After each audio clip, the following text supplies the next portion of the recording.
আপনারা ওইভাবে এজার লেখা হয়ে গেছে, এজার আমাদের লেখা হয়েছে। আচ্ছা আচ্ছা কথা বলছি, আপনারা মোবাইলগুলো অন করে এখন ওই জিনিস বলতেছেন। না আমি একটু বলি আপনাকে। আমি মোস্তফা আজহারী, আমি আপনার কাছে একটা জানতে চাই, আপনি কি মনে করেন যে এখানে থানার গাফিলতি ছিল? এই বিষয়ে কোনো মন্তব্য তো আমি এখন দিতে পারবো না। এখন দিতে পারবেন না। আচ্ছা, আইনজ্ঞ হিসাবে আপনি তো আইনের মানুষ, আপনি বলেন একটা মানুষকে এভাবে মারার পরে বিনা চিকিৎসা কি থানা আটকা রাখতে পারে? এটা আমরা তদন্ত দেখব, না রাখতে পারে কিনা, রাখার অধিকার আইনে আছে কিনা? মনে করেন উনি রাখে নাই, আমি জিজ্ঞেস করতেছি রাখার অধিকার আছে কিনা, এবং অধিকার আছে কিনা আইনের মানুষের বলেন, আইন আছে কিনা বলেন না, তদন্তে বের হয়ে আসবে। আচ্ছা, যারা এই হত্যাকাণ্ডের সাথে জড়িত তাদেরকে কি এখন পর্যন্ত আপনারা শনাক্ত করছেন? আচ্ছা, তো কালকে সাথে সাথে তাকে গ্রেফতার করলেন, আর আজকে এত সময় হয়ে গেল এখনো তাদেরকে গ্রেফতার কেন করলেন না? অভিযোগটা পাইছি আমরা, তদন্ত কারা অভিযোগ দিছিল, কালকে তো কেউ লিখিত অভিযোগ দেয় নাই। আচ্ছা, একটু প্লিজ না, আপনারা আউটসাইড করেন, আমি কথা বলতেছি তো। আমি একটু আপনাকে অনুরোধ করি, আপনার এই জুলাই অভ্যুত্থান আমরা করছি ছাত্র জনতা বৈষম্য দূর করার জন্য, এই ইনজাস্টিস দূর করার জন্য, মব দূর করার জন্য। এখন আপনারা যদি পদে বৈশা এখন আপনারা মব জাস্টিসের ব্যাপারে শক্ত পদক্ষেপ না নেন, জি এই অভিযোগ অনুযায়ী আমাদের যত আইনগত ব্যবস্থা আছে সব ব্যবস্থা নিব। এটা আপনি দেশবাসীকে কথা দিতে হবে যে আপনারা সব ব্যবস্থা নেবেন। আমরা আপনাদেরকে আর বিশ্বাস করতে পারতেছি না, কারণ কালকে যদি আপনারা আমার ভাইকে সুষ্ঠু চিকিৎসার ব্যবস্থা করতেন তাহলে আজকে সে মারা যাইতো না। আপনারা আইনের মাধ্যমে আপনারা, আমি বলি দাঁড়াও, তাকে কথা কেউ বলবেন না, তাকে চিকিৎসা দিয়ে কোর্টে তুলে তার বিরুদ্ধে যে অভিযোগ আছে এটা তদন্ত হবে, তারপরে আদালত বিচার করবে যে তার জেল হবে না ফাঁসি হবে না কি হবে, তাই না? কিন্তু আপনারা এখন দোষ দিতেছেন, পুলিশ বলতেছে ডাক্তার ঠিকভাবে আমাদেরকে প্রেসক্রাইব করে নাই, ডাক্তার বলছে যে কোনো অসুবিধা নাই, শুধুমাত্র তারে কয়েকটা ব্যথার ওষুধ দিয়ে ছেড়ে দিছে। এরপরে আপনারা বলতেছেন যে এখন আবার ভিতরে একজন বলতেছে যে আদালত তিনি কেন বললেন না যে তাকে সুস্থ দেওয়া হোক। এখন ম্যাজিস্ট্রেটের বিরুদ্ধে এরা বলতেছে, আবার এখন ম্যাজিস্ট্রেটের সাথে তো আমি কথা বলতে পারি নাই, কারাগারের লোক হয়তো বলবে যে পুলিশ এই করছে। এখন এই যে আপনারা যে আমাদেরকে হাইকোর্ট দেখাচ্ছেন যে এখান থেকে সেখানে, সেখান থেকে সেখানে, আমরা কোথায় যাব বলেন? কারণ আপনারা তো কেউ দোষ স্বীকার করতেছেন না। আমরা একটা অভিযোগ আপনারা দিচ্ছেন, জি আমরা অভিযোগটা পাইছি, এই বিষয়ে আমরা তদন্ত করব, তদন্ত করে আইনগত যে ব্যবস্থা নেওয়ার আমরা সম্পূর্ণ ব্যবস্থা নেব।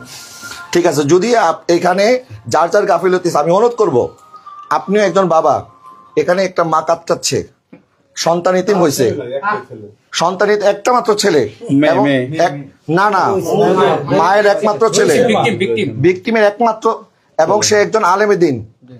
এই দেশে বিগত সরকার, ফ্যাসিস্ট সরকার অনেক আলেমদের উপর জুলুম করছে।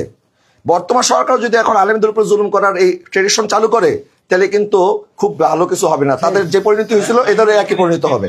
একটা কথা উল্লেখযোগ্য, তাকে আমরা 15-20 বছর থেকে চিনি, যে অভিযোগ তাকে দেওয়া হয়েছে তাকে যত লোক চিনে, একটা লোকও এই অভিযোগটা পুনঃ, কারণ মানুষের চরিত্র বিষয়টা 10-15-20 বছর একজন মানুষের সাথে মিশলে কিছুটা অনুমান করা যায়।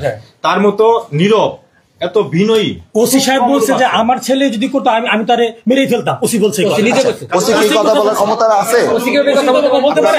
আপনার ওসি সকালে বলছে, তার বিরুদ্ধে ওসি কোথায়? ওসি কোথায়? ওসি নাই কেন? ওসি ওসি যে আমি তাকে পিটাই মারতাম, এই কথা যখন ওসি নাই ভাই নাই, যখন ওসি কই? ওসি কই? নাই, ওসি সকালে 1.5 ঘন্টা দেরি করে আসছে, ওসি নাই কেন? ওসি সকালে 1.5 ঘন্টা দেরি করে আসছে না, ওসি সাক্ষাৎকার নেওয়ার দরকার আছে, ওসি কোথায়? ওসি নাই কেন? সে এখন নাই কেন? আমি আমার কাছে মনে হয় একটা অভিযোগ দিছি, ওনাকে আসতে বলেন স্যার, আমরা অভিযোগ অনুযায়ী তদন্ত করব, আমাদের আইনগত যত ব্যবস্থা আছে আমরা সব ব্যবস্থা নেব। আপনি তো প্রত্যেকবার এটাই বলতেছেন। হ্যাঁ, আমি এটা তো তাহলে ওসির নাম ঢোকাই দেন ভিতরে, সবাই তো এটাই বলে, নাম ঢোকাই দেন। করতে করতে 3 বছর 5 বছর চলে যায়। ঠিক আছে, হ্যাঁ ঠিক আছে। এই ব্যক্তিকে মারছে কে?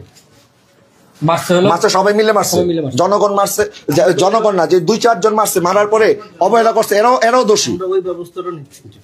ঠিক আছে, আমরা ঠিক আছে, ঠিক আছে, ওকে।